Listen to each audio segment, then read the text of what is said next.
Good afternoon, ladies and gentlemen. Welcome back to our session, and I hope you had a nice lunch. So my name is Bouthena Gormazi. I'm the Director for Regional Integration in the World Bank, and it is my pleasure to welcome you to our session today with the title, Connecting the Drops. It's not connecting the dots, it's connecting the drops. Water investment and cooperation in Africa for green, resilient, and inclusive development. We have a very good session with great speakers. As we start, just a few elements of introduction.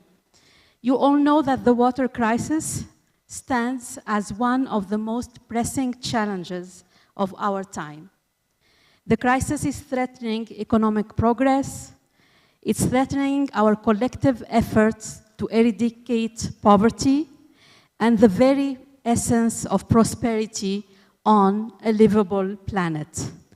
Water is not only a basic human need, but also a cornerstone for regional cooperation, a cornerstone for resilience and sustainable development. So our discussion today is a powerful reminder for all of us of the urgency to address Africa's water challenges. These challenges, both surface water and groundwater, are compounded by growing population, economic expansion, and the mounting impact of climate change. So, before we get to the panel discussion, I'm gonna invite Mr. Amin, let me get the full name.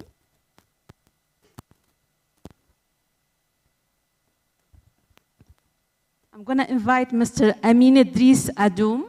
He's a Director of Economy, Infrastructure, Trade, Industrialization, and Regional Integration at ODA NEPAD for a keynote address, and then we'll welcome the panelists to the stage. Thank you, Bouthena. Thank you very much.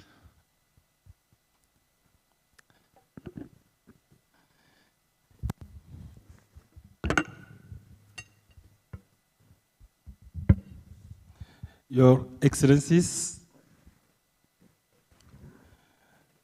honorable ministers, ladies and gentlemen, dear partners, participants, it's actually my pleasure to welcome you on behalf of ODA NEPAD and the team from the World Bank and ODA NEPAD that put this panel conversation. So it's my pleasure to welcome you to this high-level event on connecting the drops, not connecting the dot, of course, connecting the drops, water investment and cooperation in Africa for green, resilient, and inclusive development, which is organized by the World Bank Group and African Union AIP high-level panel on water investment for Africa during this week. On February 7, 2021, during the 34th ordinary session of the African Union Summit, the Assembly of the Head of States and Government of the AU adopted 15 transboundary water projects as part of the PIDA-PAP2, Program for Infrastructure Development, Priority Action Plan number 2. The Continental Water Investment Program was one of those projects adopted to transform the investment outlook for water security and sustainable sanitation on the continent, but also to mobilize an additional $30 billion per year by 2030 to achieve Sustainable Development Goal number 6, but to achieve as well, actually, some of the priority area of the Agenda 2063. Last year, 2023, during the month of September, African Union Head of State and Government committed actually to support the implementation of the Continental Africa Investment Program, AIP, as part of the Nairobi Declaration on Climate Change. That happened during the ACS Africa Climate Summit, you all recall. And the AU Climate Change and Resilient Development Strategy 2022-2032 was also recognized, adopted, and it has adopted as well the AIP as a flagship initiative for transforming our water systems in this continent.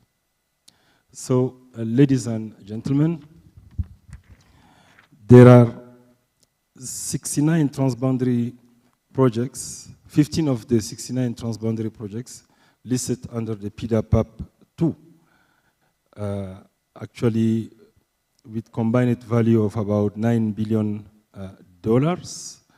are actually transboundary water programs. And those projects include, of course, hydropower and multipurpose dams, water resources development, and water transfer projects. So there is 9 additional hydroelectric projects that are actually under consideration by PIDA-PAP2 for the total value of about $6.7 billion. But these are formally classified as actually energy projects, which is actually the usual confusion we may have, because hydropower can be water, but it can be energy projects. So we consider in PIDA-PAP2 some of those hydropower projects as actually energy projects. The AIP is transforming the investment outlook for water projects in our continent in order to mobilize new and innovative source of financing for those projects. So the AIP, especially the high-level panel on water investment for Africa, of which I have the honor to be a member, launched the Africa Water Investment Action Plan 1 year ago, actually, during the COP28, actually, in Dubai, outlining how we can mobilize the additional $30 billion for the water projects. We really need those $30 billion, and we need actually to mobilize them. So the Water Investment Action Plan proposes 5 principal actions which will enable African countries to access new funding and finance. The 5 actions are, and I'm going to list them here. Number 1, prioritize continental and country-level platforms that match funding sources to investment opportunities that are looking for finance. And then number 2, commit to the long-term strengthening of the enabling environment. Number 3, create a legal and regulatory environment that promotes water stewardship among commercial water users. And 4, enable our governments, African governments, of course, to access cheaper capital for water and sanitation. And finally, number 5, ladies and gentlemen, it's about strengthening data and information systems so we know if we are making progress and where our obstacles are located. So we can't actually move unless we have data, and to get data, definitely you need as well financial resources.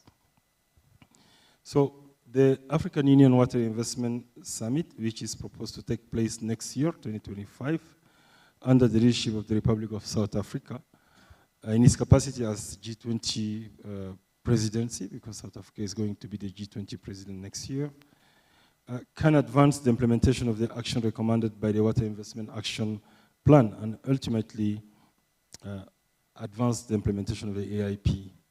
So South Africa G20 presidency, in which actually we place a lot of hope for us, is an unmissable opportunity to consolidate Africa's water agenda and elevate the importance of investment in climate resilient water security as a way to connect the drops toward green, resilient, and inclusive development.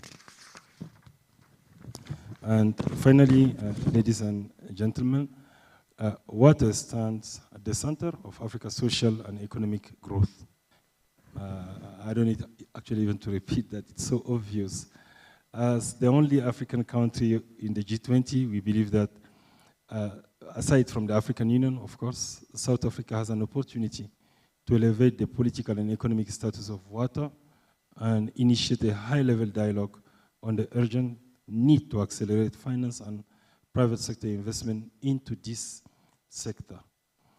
South Africa first committed to convening the AU Africa Water Investment Summit at the head of states level in collaboration with the high-level panel during the 78th UN General Assembly last year.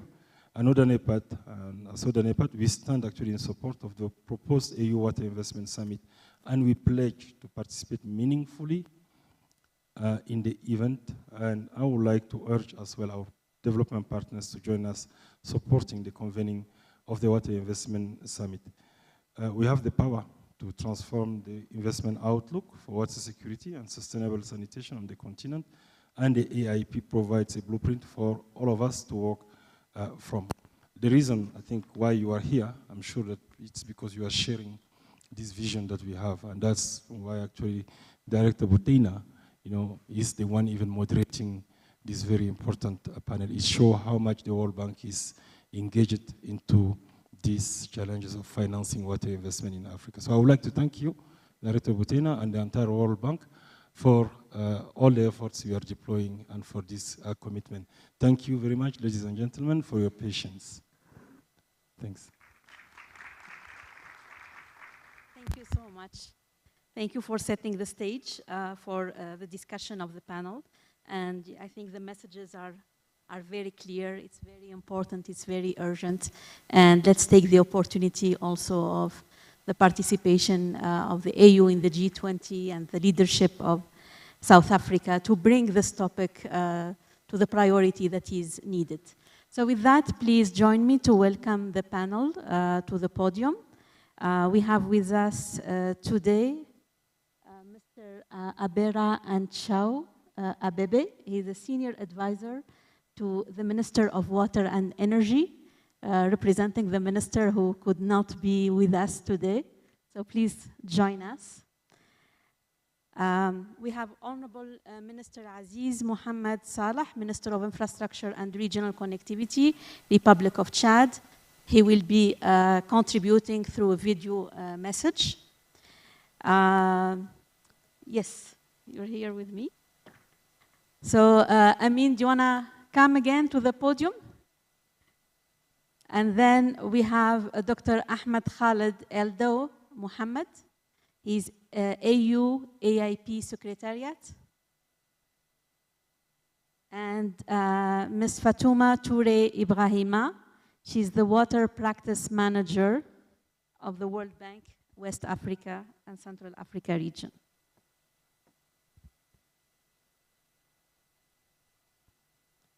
Thank you so much.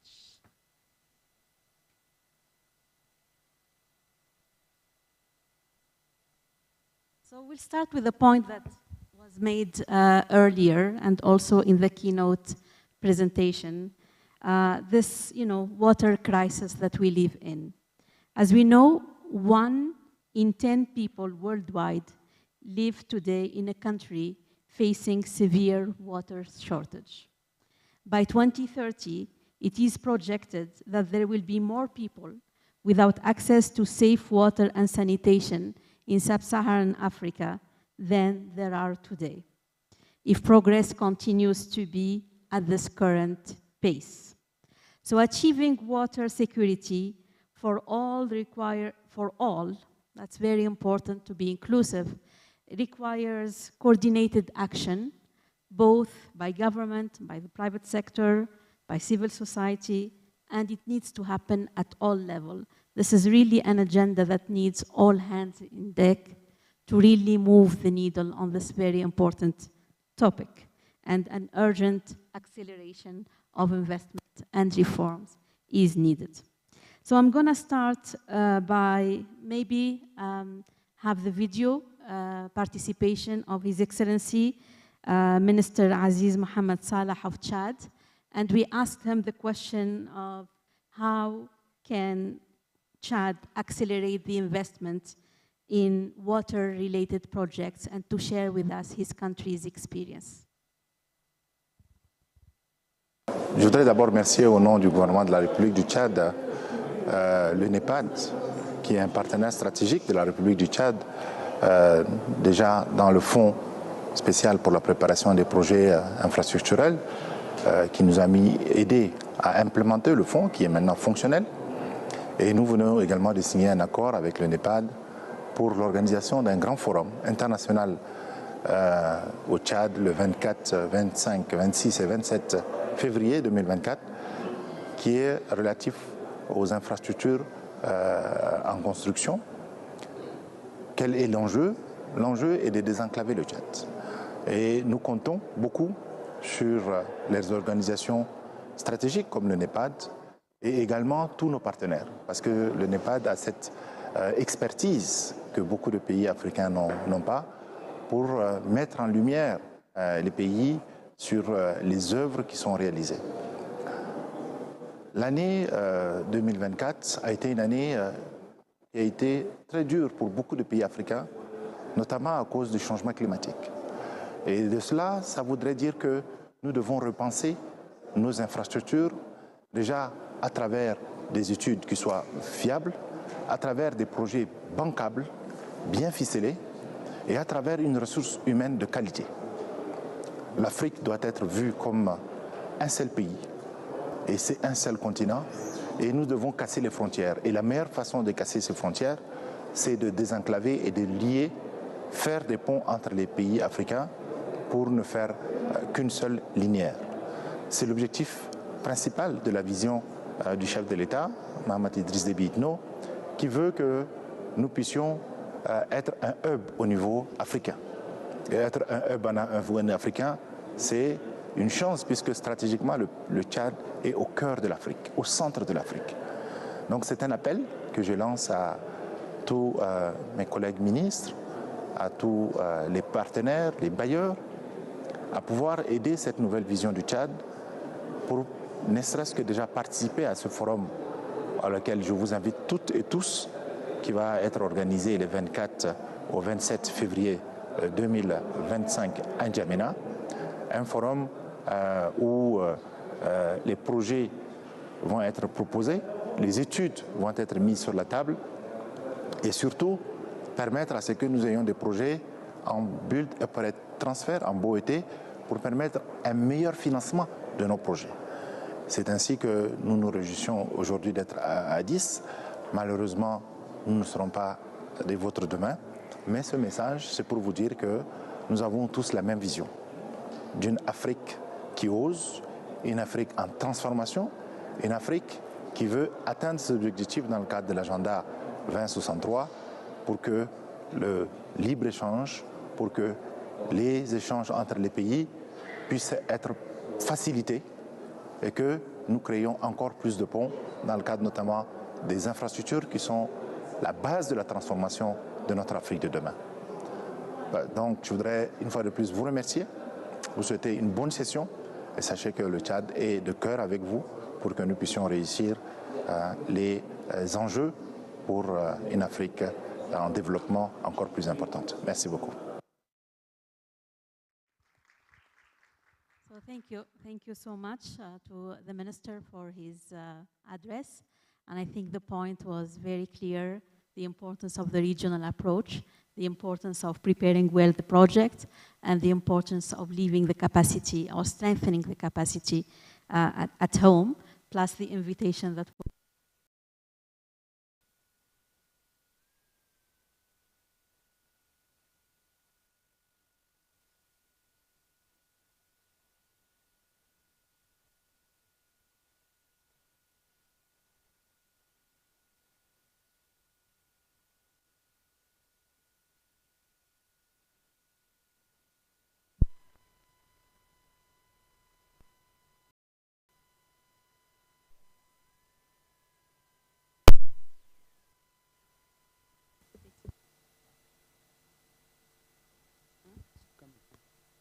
yeah, good, it's back. So I want to go now to talk about the experience of Ethiopia. And then, I mean, with the question, how can we accelerate investment in water projects, both at the national and transboundary level, and also really invite you to share with us the experience of Ethiopia and the journey of Ethiopia in water security. Thank you very much. First and foremost, I would like to extend my sincere appreciations for Auda NEPAD and the AU for bringing us together in this very timely and very urgent agenda that we need to discuss and agree on the very basic fundamental principles so that we all together can secure, the water demands of the generation to come, if we all are feeling responsible. My sincere, apologies for my minister that he has a pre-scheduled commitment. He was not able to be here. That's why I'm here representing him to talk about and sharing some of the points that Ethiopia has in the water sector regarding the transboundary and the inland water resources. So to begin with, for me, as Madam Moderator has been speaking to us now, water and energy are very central, right, in the SDGs. If we look into the 17 SDGs, I think water and energy are very central. In the absence of water and energy, I don't think we will be able to achieve any other SDG targets.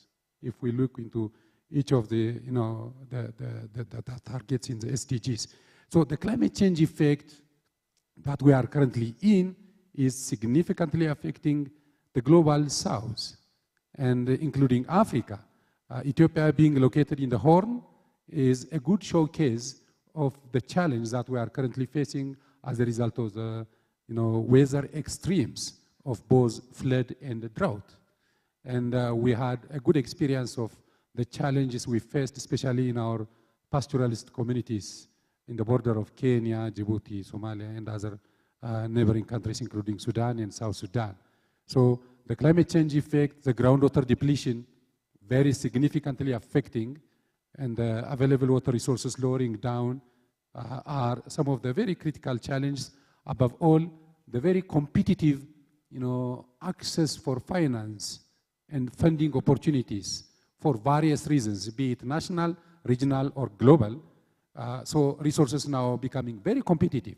So it's now the time for us to come together so that we need to bring up joint solutions, not individual solutions.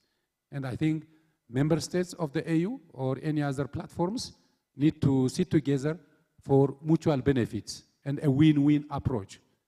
We have hundreds of thousands of communities in the borderlands areas.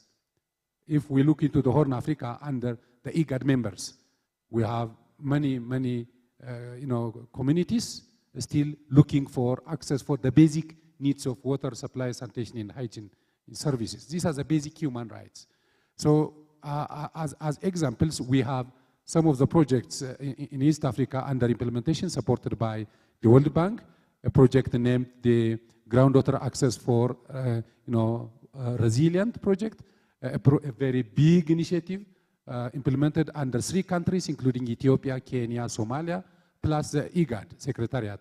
So this project is a focus which will benefit communities in the borderland areas as well. So we are talking about inclusiveness of our programs and projects. Those communities which are central to the respective countries could have access, be it in the rural or urban areas, But those communities in the borderland areas are still suffering a lot. So leaving no one behind as a principle in the SDG targets and as the global consensus in the UN, this project under implementation, the groundwater access facility, is a good example that we can talk about. Maybe before that, a decade before, just as a showcase, Ethiopia is sharing its groundwater for the people of Djibouti, decades before.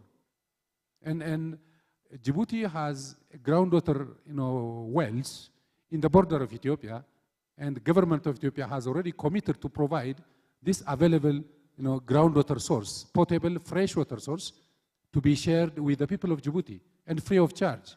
And the investment is made by the government of Djibouti, but just for the peaceful coexistence of the people of Ethiopia and Djibouti as a result of our stronger ties for trade relationship between Ethiopia and Djibouti.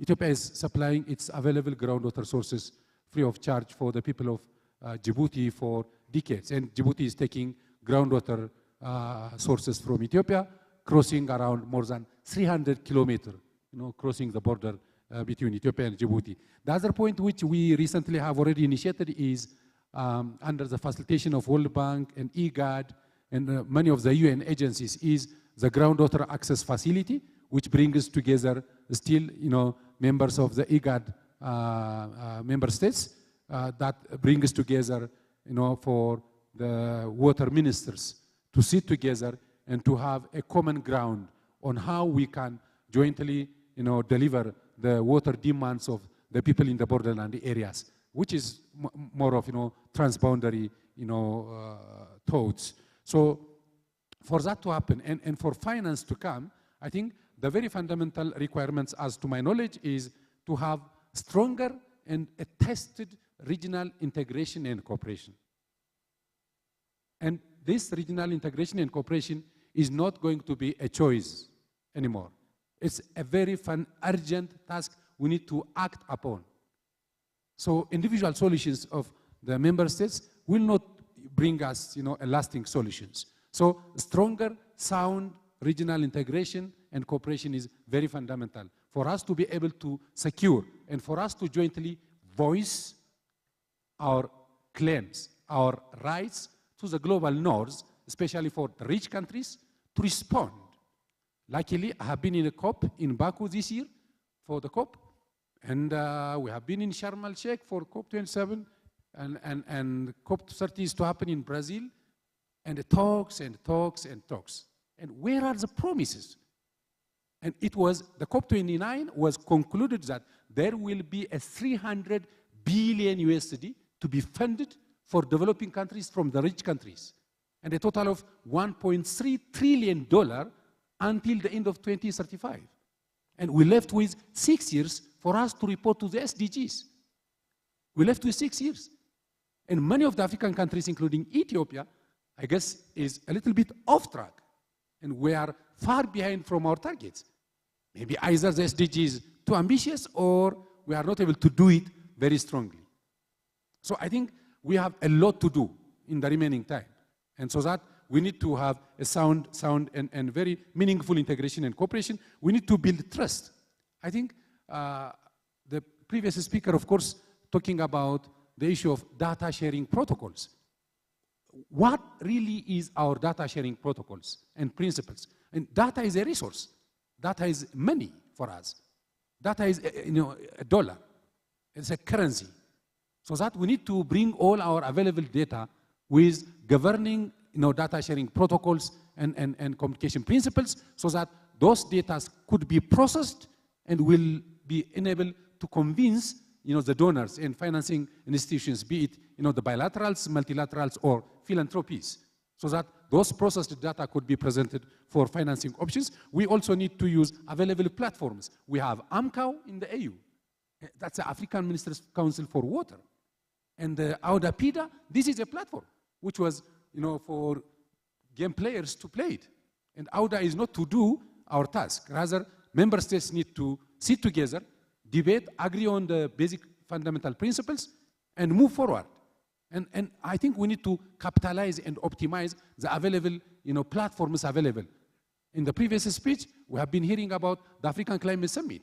I was there with our Madam President earlier, our ex-president in Nairobi in Kenya, and our heads of states were dealing. So where is really a tested, grounded principles of our practical action-oriented plans? I think that's something that our big donors are awaiting. I should be very fair enough to appreciate, the World Bank, who is currently, funding significantly for the water sector in Ethiopia. So our donors are still, pushing us towards. So I think we also need to have a very, game-changing type of institutional and policy, reforms that will align with the current global dynamics, so that we will be able to, have the capacity to spend the available resources. And we need to double-check whether or not we are really have the required capacity of absorption, capacities in the resources. So given that we are still looking for additional resources, but we need to make sure that we have the required capacity of implementation and for the required policies. Finally, I think I need to underline that the private sector engagement is the other key milestones that we need to work around. The resources in the hands of the private sectors and government line ministries and the other government constituencies are the ones who are to create enabling environment, a good playground around. So that the resources in the private sectors, be it in the drilling or the service delivery modeling. So I think we need to have a sound policy environment that will pave the way for private sector engagement from the different corners of the sector, so that we will have the required resources for funding. Thank you very much. Thank you so much. Thank you. And you covered many important issues, and you also, the message is very clear that all these priorities need to work together for us to really make a difference. So ownership at the country level, strong policy reform, working together. You mentioned the case of the groundwater. This is a shared facility, and the examples of good collaboration around the project. Not duplicating the platforms, but making sure that we use the platforms that exist to the maximum. And implement what we have, because through good implementation, I think we can make the case for more resources. And of course, the private sector is key. So I think, all the elements together, working together in symphony is important. I'm gonna go to Dr. Ahmed Khalid Aldo. We heard earlier a little bit about the Continental Africa Water Investment Program. And my question is, what are the enabling conditions that need to be in place to accelerate the implementation of the AU AIP Water Investment Action Plan?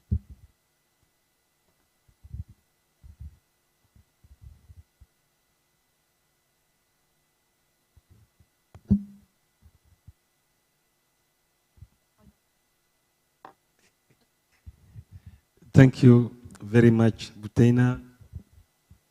Say again. Is for me or for him? Oh. You can answer all, I think. Thank you so much. Thank you.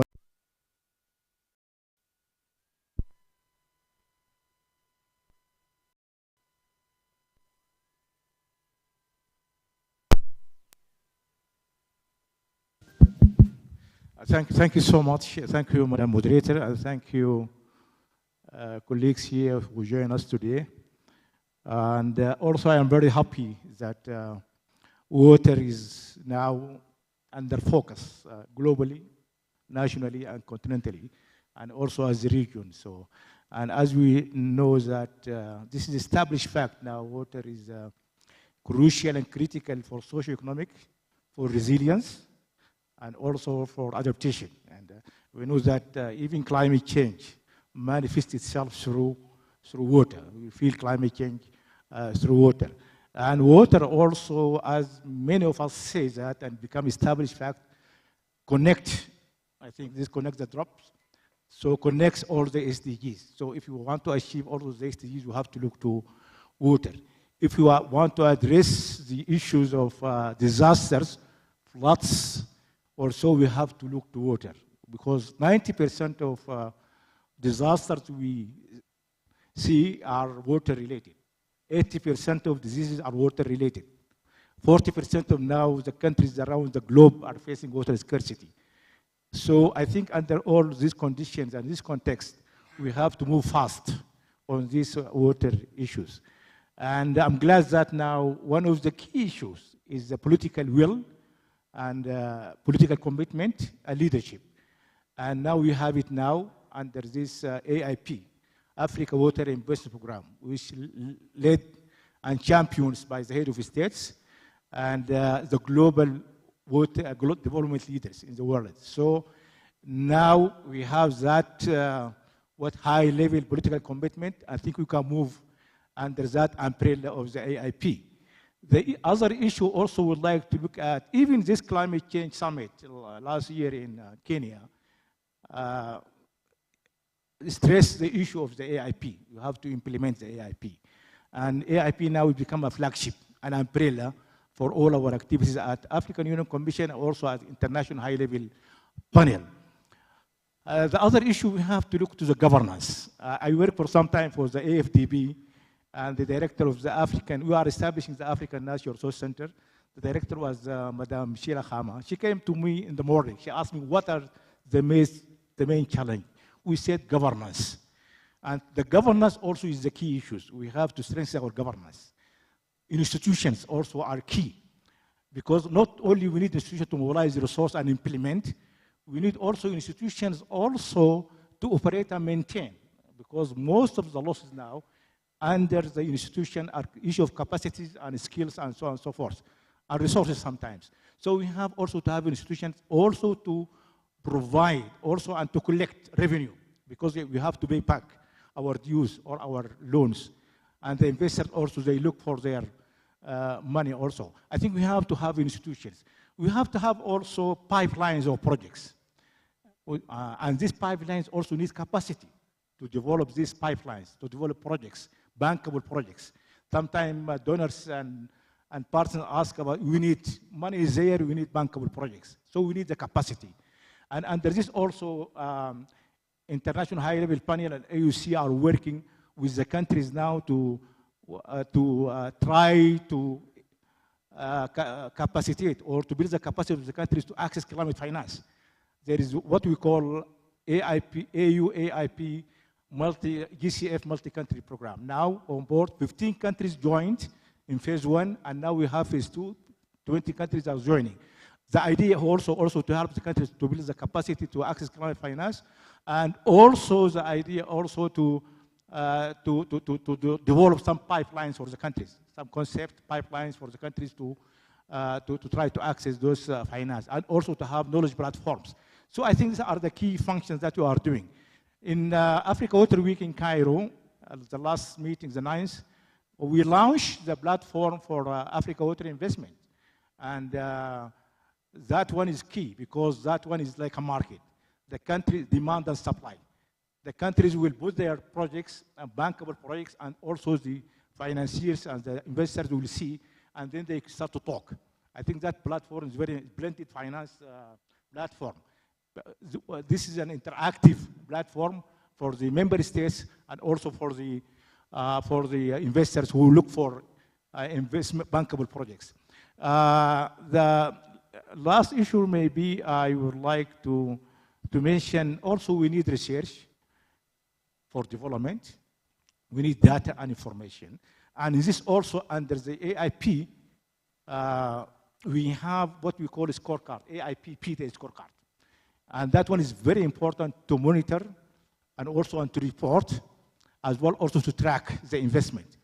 And this one, this now pilot in 10 countries, and we're looking forward to the country to get a tool to also to monitor, report, and also to track. And also we have WASMO at AMCAO, and now we are working to align both the Secretariat, AIP Secretariat, and the AMCAO Secretariat. They are working together to align both together. And this is very good. This is data, information, knowledge available. I think a lot is going on, and a lot needs to be done. And also we're glad that even, finally, maybe I can say that the AIP now is now, the countries now develop their own national investment program in the context of the AIP. And this is very important. And this is led by the head of states, by the way. And now this also raised the profile as the agenda of water at country level to the head of state level, so political level. So I think now we have also regional, you can see under the AIP, we have the regional water investment program at regional levels, South Africa, North Africa, we have some activities there. So I think this AIP now is a shift, I think, in our thinking. We think big also, and we do big things also. And hopefully, we are going to mobilize the $30 billion per year to address the issue of SDGs by 2030. Next year, we are going to have to convene a round table. At AUC is going to convene a round table, getting also demand and supply and to see how can move it.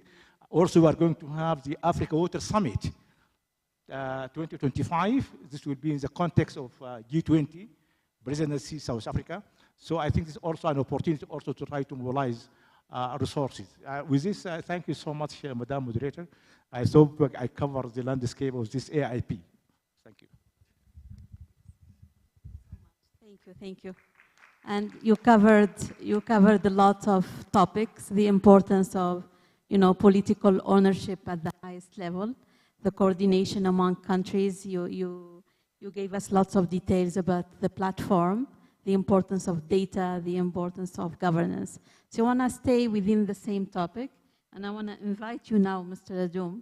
So we heard a lot from your keynote speech about the very important element.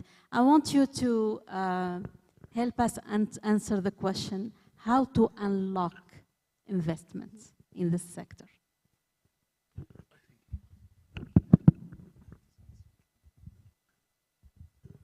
Thank you, Boutena. Merci beaucoup. Je vais parler en français.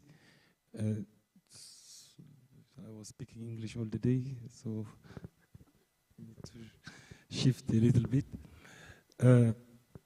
C'est très bien. La question de l'accès à l'eau potable, c'est clairement un problème, puisque quand on parle d'investissement, bon, jusqu'à là, on parle des investissements pour utiliser l'eau comme un outil de développement, soit dans l'accès à l'énergie ou bien pour les transports.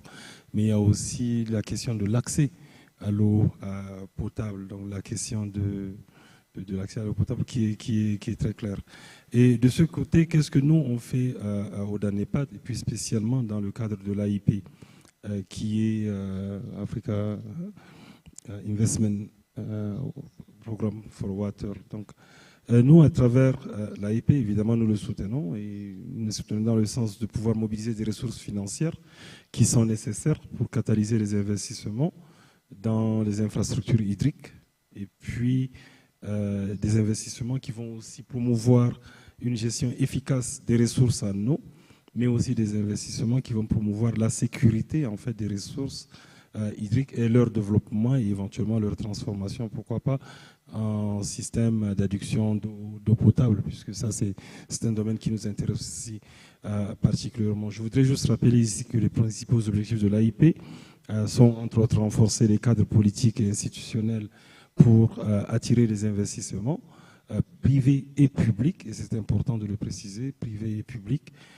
développer ensuite des projets qui sont bancables, et ça c'est extrêmement important. Je pense que les deux intervenants précédents l'ont aussi rappelé.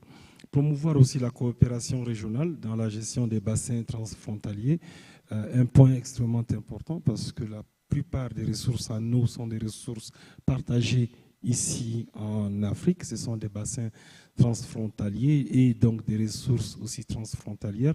Et puis finalement intégrer l'eau, l'accès à l'eau dans les autres secteurs clés comme l'agriculture, comme l'énergie, comme la santé, et y compris le développement urbain. Le développement urbain et l'urbanisation doivent aussi pouvoir intégrer l'eau comme un élément extrêmement important. Et donc, dans ce sens, nous pensons, et c'est pour ça que nous soutenons l'AIP, l'AIP contribue également à la mise en œuvre des projets, donc dans le cadre de l'agenda 2063 et dans le cadre aussi des objectifs de développement durable, les ODD. Maintenant, quand on a fini de dire quels sont les défis auxquels nous faisons face, je voudrais juste rapidement rappeler ces défis et puis dire qu'est-ce que nous devons faire pour pouvoir les dépasser. Premièrement, c'est et mes deux intervenants, mes deux collègues qui ont parlé avant moi l'ont rappelé, c'est l'absence ou plutôt l'insuffisance de projets bancables. Évidemment, c'est un problème qui est général dans le secteur des infrastructures. Il y a une grande partie des projets hydriques ne parviennent même pas à attirer l'attention des investisseurs en raison justement de l'absence de planification et de structuration adéquate. C'est ce à quoi nous essayons de répondre et j'aurai l'occasion de revenir sur ça tout à l'heure, sur ce que nous faisons à Odanepat. Ensuite, nous avons aussi le défi qui est lié, si vous voulez, celui de l'insuffisance des mécanismes financiers innovants. L'eau, c'est un secteur qui est différent des autres secteurs des infrastructures et même des autres secteurs de l'industrie. C'est vrai que c'est liquide, mais il n'est pas liquide en financement. Pas tout à fait le cas. Et donc, du coup, il nous faut des modèles de financement qui soient différents parce que les modèles traditionnels ne suffisent véritablement plus à répondre aux besoins croissants en termes de financement. Il y a des difficultés, les nouveaux défis, ceux du changement climatique aussi qui sont venus, ceux de la raréfaction de ces ressources. Il faut creuser davantage, il faut les gérer, il faut les protéger. Il y a les questions sécuritaires aussi qui sont venues s'ajouter autour de la question hydrique. Et donc, des financements classiques ne sont plus suffisants. Évidemment, quand on parle de ressources qui sont régionales, il y a aussi un problème de gouvernance et de coordination entre les pays au niveau régional. Et puis, bien sûr, quand on parle de la question d'accès, l'insuffisance des investissements dans les infrastructures rurales, sachant que 70% des populations africaines, des citoyens africains vivent dans les milieux ruraux, et dans les milieux ruraux, eh bien, l'eau, que ce soit pour l'agriculture ou que ce soit pour boire, reste toujours une ressource extrêmement délicate et plus difficile. Et finalement, les questions aussi climatiques, je ne vais pas revenir sur ça. Alors, nous, qu'est-ce qu'on fait de notre côté à Odanepat? Nous essayons d'apporter des solutions. Déjà, pour les grands projets, la première chose, nous avons créé le mécanisme de prestation des services, qui est le SDM, le mécanisme de prestation des services, qui est un mécanisme de soutien à la préparation de projets pour les rendre bancables, un service delivery mécanisme. Et donc, tous les projets qui sont dans le PIDA, donc qui sont les projets hydriques, passent à travers justement ce mécanisme de prestation de services pour qu'on puisse les préparer. On commence donc par ce qu'on appelle la préparation, la phase de préparation précoce, une étude de préfaisabilité. On essaie de rendre l'environnement dans lequel ce projet va opérer suffisamment solide et prédictible. Donc c'est extrêmement important puisque ça permet d'entamer un processus de dérisking, donc de réduction et de mitigation des risques. Donc ça, c'est ce que nous faisons. Nous nous mettons à la disposition de nos États membres, de nos communautés économiques régionales, mais aussi ceux du PIDA, ce mécanisme de prestation de services. D'ailleurs, quelques-uns des projets sur lesquels nous travaillons avec les États passent effectivement à travers ce mécanisme. Après, bien sûr, il y a aussi la question du renforcement des capacités, parce que nous, on fait le travail de prestation de services, le travail de dérisking, mais il va falloir aussi absolument renforcer les capacités de nos États membres, spécialement les ministères en charge de ce dossier, les projets qui sont en charge de ces dossiers, ou même les fonds spéciaux de préparation de projets. C'est ce que nous faisons par exemple au Tchad, où justement ils ont un projet autour du lac Tchad, avec la commission de bassin du lac Tchad. C'est l'un des projets sur lesquels ils veulent travailler, et puis nous les avons aussi soutenus en renforçant leurs capacités, en rendant ce fonds opérationnel. Et pour terminer, un élément très très important, puisque nous sommes une agence régionale, c'est vraiment la promotion des traités régionaux, voilà, donc, et leur adoption pour la gestion des ressources hydriques. C'est extrêmement important, et ça c'est un travail qui s'est fait avec la Commission de l'Union africaine, bien entendu, les communautés économiques régionales, et nous apportons notre soutien de manière effective à toutes les démarches au niveau politique et puis au niveau institutionnel. Donc je vais faire une pause ici, et puis je pourrai revenir après éventuellement si nécessaire. Merci beaucoup. Excellent. Thank you very much. And you highlighted the uniqueness of the sector if we compare it with other infrastructure. And I think this is a good point. It requires, its own approaches. So very good point there. Also, very much appreciate all the effort to support countries in project preparation. We heard it today, and we hear it always sometimes, the lack of preparation of projects, stands in the way of attracting more financing. So the role of ODA-NEPAD in this space is very much appreciated. So I want to move now to Fatuma, and then to ask you, what are we doing in the bank? Thank you very much, Butena. This is a very difficult question because we're doing so much when it comes to water. And as Butena mentioned earlier when she started this session, is the complementary role of the bank, the IFC, MIGA, and all the instruments that we are bringing to support the water sector. But we're also supporting the water sector outside of the water sector. As you all know, it's such an integrative sector that we cannot have development without water. But I would like to take a little step back just to put things into perspective. And I like the title a lot about connecting the drops. I would add a subtitle to it, which is connecting the financing. Because regardless of what we will bring as development institutions, it will never be enough to address the challenges that are in the sector. And we are concerned. We are concerned in the region because when we look at the data, Sub-Saharan Africa is one of the regions that is unlikely to meet the MDGs for water. It's just a concern that we are all collectively sharing, and I think that's why we still have people in this room who would like to discuss water despite a late lunch, despite flights that they need to catch, etc. So it's a passion that we have, that we are all sharing. What we have found out in the bank, looking at the numbers, is that when we look at public financing, in terms of percentage of the GDP, very little goes to the water sector. When in some countries you have 4% of GDP going to energy, you may have 1 or less going to water. So collectively, there is insufficient resources going to the sector. So we are all talking about PPPs, and there I have a little bias because before coming to the water sector, I was in charge of PPPs at the World Bank. And the numbers are very, very interesting. The numbers show that when you look at all the infrastructure sectors together, 87% is public and 13% is private. But when you break it down, less than 5% goes into water. So both in terms of public and private financing, we have very little. So what the bank has decided to do, and this goes to your question, Butena, is really to look at the global challenge programs. Among all the challenges that we are working on as a development institution, which are the most pressing. And water came as one of the most important and pressing ones. So we have a global challenge program for water, and we call it water security and climate adaptation. Really to be inclusive, to be able to include the water and sanitation pillar as a priority, the irrigation pillar as a second priority, and the management of the resource. And why are we so concerned about the management of the resource? It's because we need to look at the circularity of water. We need to ask ourselves, where is all this water that we need for water and sanitation and irrigation will be coming from? And we know that we have the challenge of climate change, and in many of the water scarce and even water abundant countries, we will need to continue to ask that question.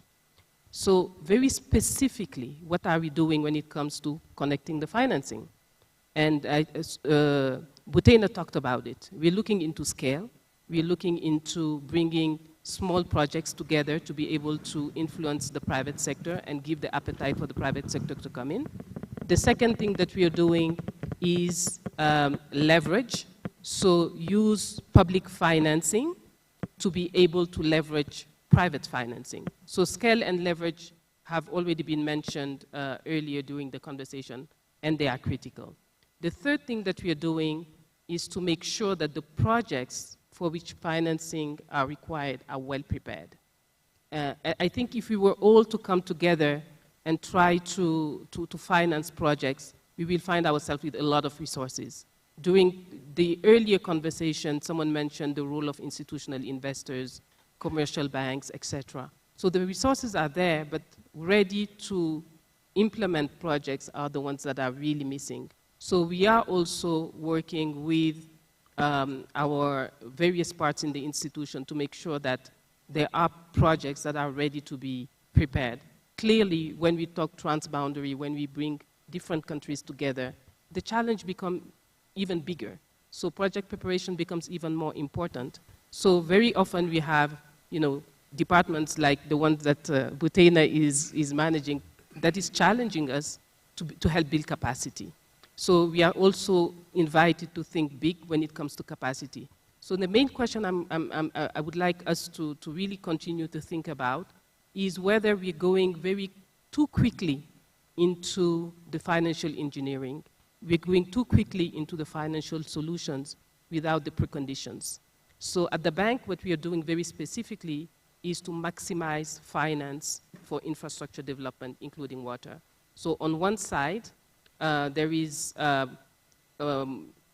resource mobilization, so private capital mobilization. So that's one area where when the private sector is there and the projects are ready, clearly we will go to the private sector and try to leverage it. The second pillar of that connecting the financing is really to make sure that the enabling environment is there, and the colleagues before me have mentioned it very clearly and more appropriately than I would. And the last thing is really the partnership. And here I'm going to take 3 examples. We are developing multi-phased long-term approaches in different countries. So we're trying to break the cycle of one small project during 4 or 5 years that we close and we reopen. So we have these multi-year, 10, 12-year projects where we have the opportunity to work with other donors and establish a platform for financing. So that is extremely helpful, and we're doing it in Cote d'Ivoire, we're doing it in Senegal, we're starting to do it in Ethiopia and elsewhere. We are trying to also develop the same approach at the regional level. So we are looking into regional approaches that are multi-phased, but also multi-country. And what we're trying to do in these particular programs is to look at surface water, groundwater, irrigation, in addition to water and sanitation. So clearly, these projects become much more complex, but at the same time, you have the time horizon to think about in the next phase, what will the opportunity to bring different types of financing. And that gives us the platform, and we all collectively, as I mentioned in the earlier session yesterday, we have a collective responsibility to connect this financing so that we don't duplicate effort, we don't duplicate our engagement in particular countries or regions. So this is where we are. It's a long response, but just to say that project preparation is key and partnership is key. We will have to do all of this together if we really want to continue to maintain that drop of water that we're all craving to have. Thank you very much.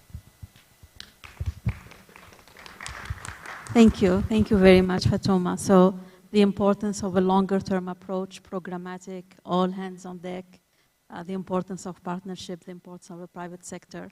And, also I think recognizing that this is not easy, right? This is not, with the push of a button. So the patience of all of us working together, I think it's very, very important. So we're I think, getting to the end, but I want to give an opportunity to the panelists for, a last word or reaction to what you heard from each other, a free flow, 2 minutes each, and then we close. Yeah, thank you very much. I can say 2 statements very briefly as a conclusion. As was mentioned earlier, I think just a showcase of the multi-phase investment projects that the bank is now currently implementing across the different countries in Africa. That's a good showcase in Ethiopia. Ethiopia as a country has a program called One Wash National Program. And this One Wash National Program is bringing together all the line ministries and bringing all the donors together. Earlier years before, each individual donors have been coming up with their own policies, procedures, bureaucracies, and everything. But now, we have only one basket funding system in Ethiopia. All the banks, be it the World Bank, the African Development Bank, all the banks are putting their resources in one consolidated WASH account. We don't have any individual accounts. And we have a program called One Plan, One Report, One Budget System. So we generate one report, for all the donors. You see? So this has been a program which we have been implementing for the last 10 years, 15 years, and now this year, in collaboration with, we need to extend our sincere appreciations for the World Bank. The bank has already committed us a multi-phase program with a total funding amounting to 1.5 billion US dollar for the next 15 years. And each 5 years having 500 million US dollar, or each individual year having 100 million US dollar for the next 15 years. So this is the broader outlook that the government of Ethiopia is committed to work with our development partners. So this is one of the very critical showcase. And the second point I want to bring up to our key takeaway from this session is for us to have a multi-sectoral cooperation and collaboration. And the Ministry of Water and Energy of Ethiopia is chairing the high-level governance for the program. We call it the steering committee. And my boss, His Excellency the Minister, is chairing the steering committee.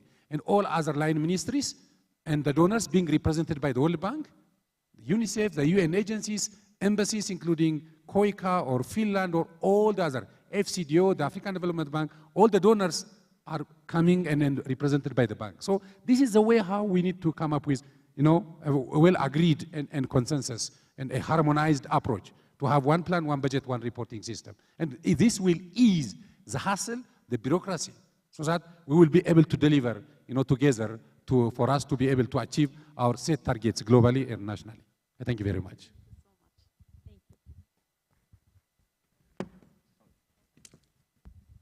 Thank you so much for this very productive and constructive discussion. Just I would like to add that the issue of finance or investment, the issue of private sector for long has been on the table. I think I live enough to see it. For the last 20, 25 years, people talk about it. And here we have to talk about regulations, regulatory frameworks, and risk issues. I believe that some of the risks are perception. So we have to remove that perceptions and try to de-risk or reduce the risk at least for water issues through PPP or concessional finance or grantees or whatever you call it, as the finance people they can call it. And this we can also include or unlock the private sector in water issues. The other issues, we have the landmark report of the International High-Level Panel, and we have also the action plan. And the action plan provides a roadmap for the countries. They have 3 action points for the country to address so that they can leverage or to get more finance. Start from the platform up to the data. I think those areas are very important. It has also 3 pathways. By the way, most of the money is domestic finance. We don't know that before, but we have to work on efficiency, productivity, and all of these things of our systems and our governance and institutions so that we can leverage that resources. I think the report says 90% of is domestic because it has 3 pathways. One of them is to do what best with what we have. The other one is domestic finance, and the third one is continental and global finance. So I think we have to do better with what we have, and also we have to increase our efficiency and productivity at some level so that we can also tap on those resources, losses you can say, in a way. Also the action plan also identified about 9 types of finance types, 9 types of them. Each one has a certain way to unlock, and also the countries are looking to that. I think the key here for the AIP Continental is that you have the national investment programs. And through the national investment programs, you will be able to develop pipelines and to ensure the political commitments, because that one will be launched by the head of states. So I think this is the key issues that, and in the launch in this action plan, we have about 19 countries, they have priorities, 53 projects, 19 countries, about $30 billion. And hopefully we'll be working in the due time to try to mobilize resources for those priority projects submitted by the countries. That is key. About also 15 transboundary and $9 billion, and hope also we can work on that to try to mobilize resources in the roundtable discussions and also in the summit next year. And AIP is what you call it, is the beta, PAV2, so it links very much, and this is implementation of part of this PAV2 project. Thank you so much. Much. So we're getting to the end of this session. I want to thank the panelists for their contribution. I think we heard so many important messages, and I personally leave the room excited about what I heard and the examples. I think what you shared with us is very important. So we do need to connect the drops. We do need to connect the investment. We do need to work together, but we need countries to be the ones telling us what to do. And this, government ownership is very important. This is what makes, projects succeed or not. And, the ask from government to all of us, the partners, we need to get our terms of reference from you. And this example that you're showing is very powerful. And I'm sure my colleagues here will also take this example. There is a lot that we do by countries sharing their experience, and I hope the summit will be also an opportunity for examples of success stories to be shared with everyone. So we close this session. I think we're all committed for water for people, water for planet. There is a lot of work that needs to be done, but with the right people around the table, the right ambition, the right mindset, we'll get there. Thank you so much, everyone.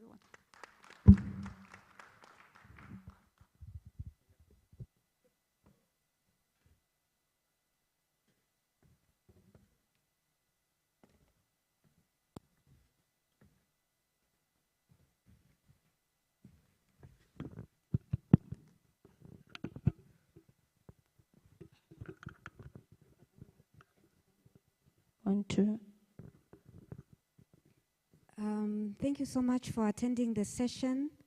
An announcement, there is another session in the Medium Conference Hall entitled Celebration of the UN World Sustainable Transport Day. If you'd like to attend, please make your way to the Medium Conference Hall. Thank you.